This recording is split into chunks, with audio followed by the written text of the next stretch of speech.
Mempelajari sejarah bukan sekedar mengenal tanggal dan peristiwa, melainkan memahami kisah-kisah di baliknya tentang perjuangan, kebijaksanaan, serta kesalahan yang mengubah arah peradaban.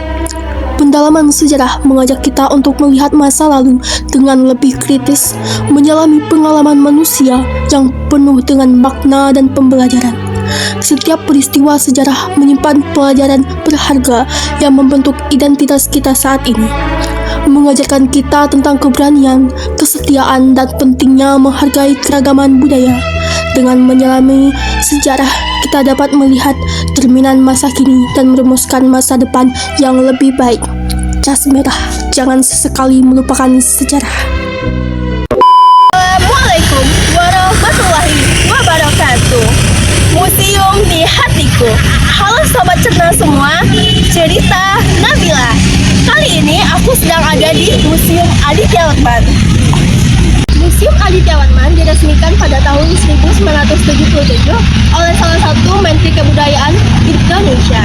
Namakan Museum Aditya Warman karena berasal dari kata Aditya Warman, di mana merupakan salah satu raja dari kerajaan Pagaruyung, yang mana merupakan salah satu kerajaan terbesar di Indonesia. Nah teman-teman pasti penasaran kan apa sih isi dari Museum Aditya Warman? Mari kita tonton.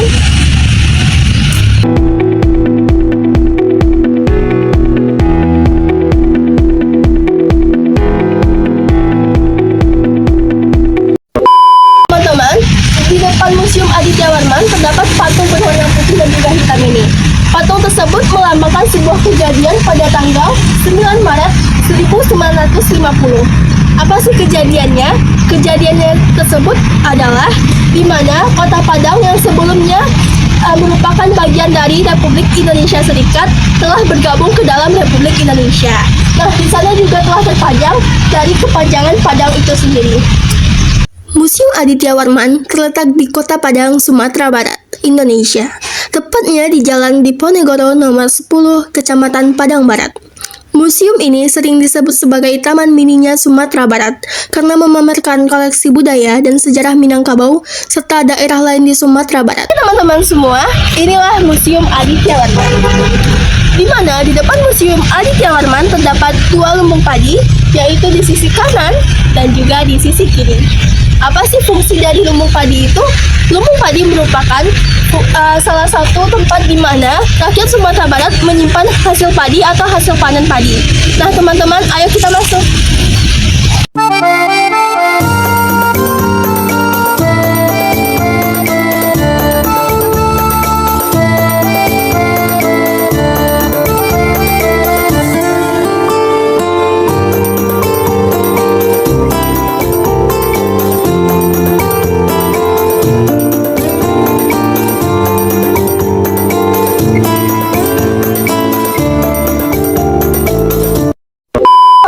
Masuk ke sisi kanan Museum Aditya Warman.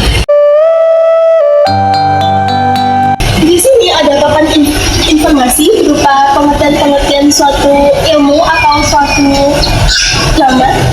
Yang pertama ada prasasti. Prasasti dianggap sebagai sumber sejarah terpenting yang dapat memberikan kronologi suatu peristiwa.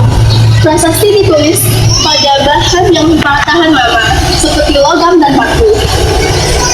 Teman-teman, mari kita kunjungi bagian yang lainnya.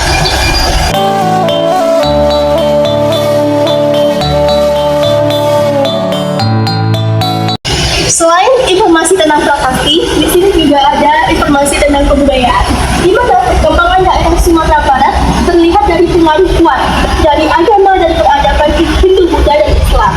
Kemudian, kolonial Belanda juga memberikan kebentukan sejarah dan kebudayaan di ranah Minangkabau. Juga merupakan salah satu ilmu yang membahas tentang artefak ini, teman-teman. Apa sih artefak? Artefak itu merupakan salah satu bentuk peninggalan pada masa lampau. Teman-teman yang berasal dari mancanegara berupa Malaysia atau negara lainnya yang menggunakan bahasa Inggris sebagai bahasa nomor 1 atau bahasa nasionalnya bisa ke Museum Aditya Warman, karena Museum Aditya Warman menggunakan salah satu bahasa Inggris untuk sebagai papan informasi. Teman-teman semua, masa lampau.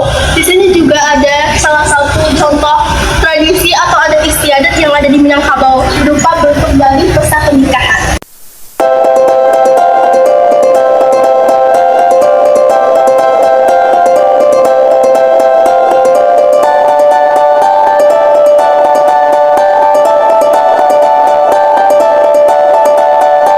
Di sini juga ada senjata-senjata tradisional yang ada di Indonesia ataupun di Sumatera Barat, berupa keris dan lainnya.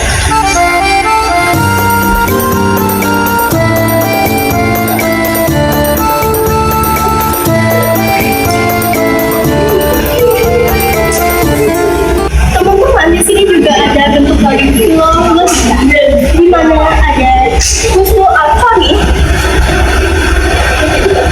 Azimat, cerita rancak di Labuah, dan juga kitab fikih. Mari kita baca, Mak. Kita baca. Aduh, aku nggak bisa baca, teman-teman. Teman-teman bisa baca. Komen di kolom komentar ya. Di Museum Aditya Warman terdapat koleksi baru nih, sekitar 2 tahun belakang. Wow, di sini dingin banget, teman-teman. Kenapa di sini? Di sini juga ada dipaparkan bahwasannya sejarah panjang hasil tambang di bumi Pertiwi.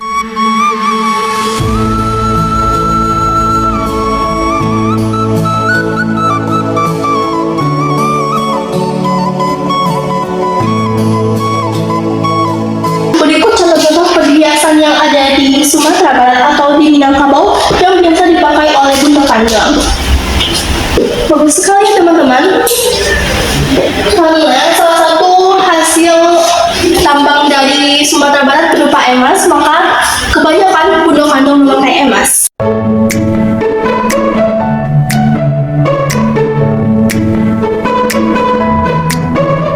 Biasanya ini juga dipakai di dalam pernikahan, di mana anak daro memakai perhiasan yakni emas.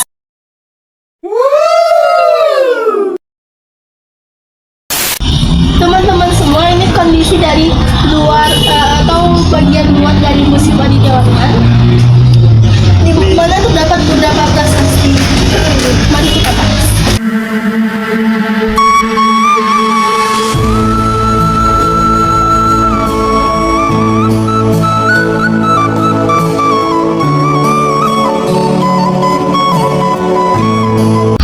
Sobat cerna semua, di sini ada Arca Bhairawa. Arca Bhairawa merupakan salah satu contoh dari peninggalan pada zaman kerajaan Pagaruyung. Arca ini ditemukan di situs Padang Laco.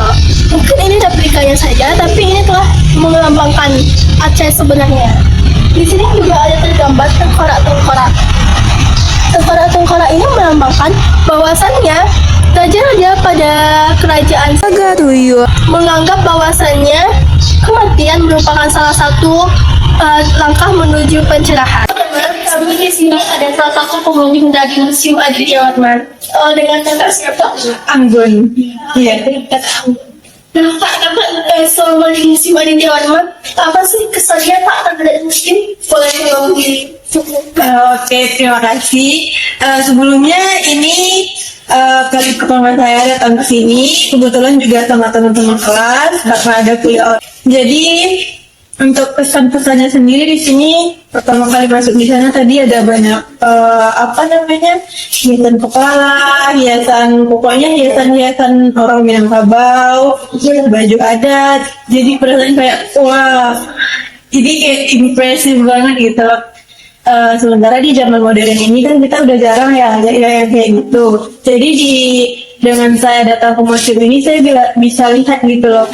Oh, jadi di zaman dulu ini kayak mewah banget kan kesannya, walaupun zamannya belum canggih sekarang, dia udah mewah. Sekarang tuh bergelang, ada ikat pinggangnya juga dari emas kan.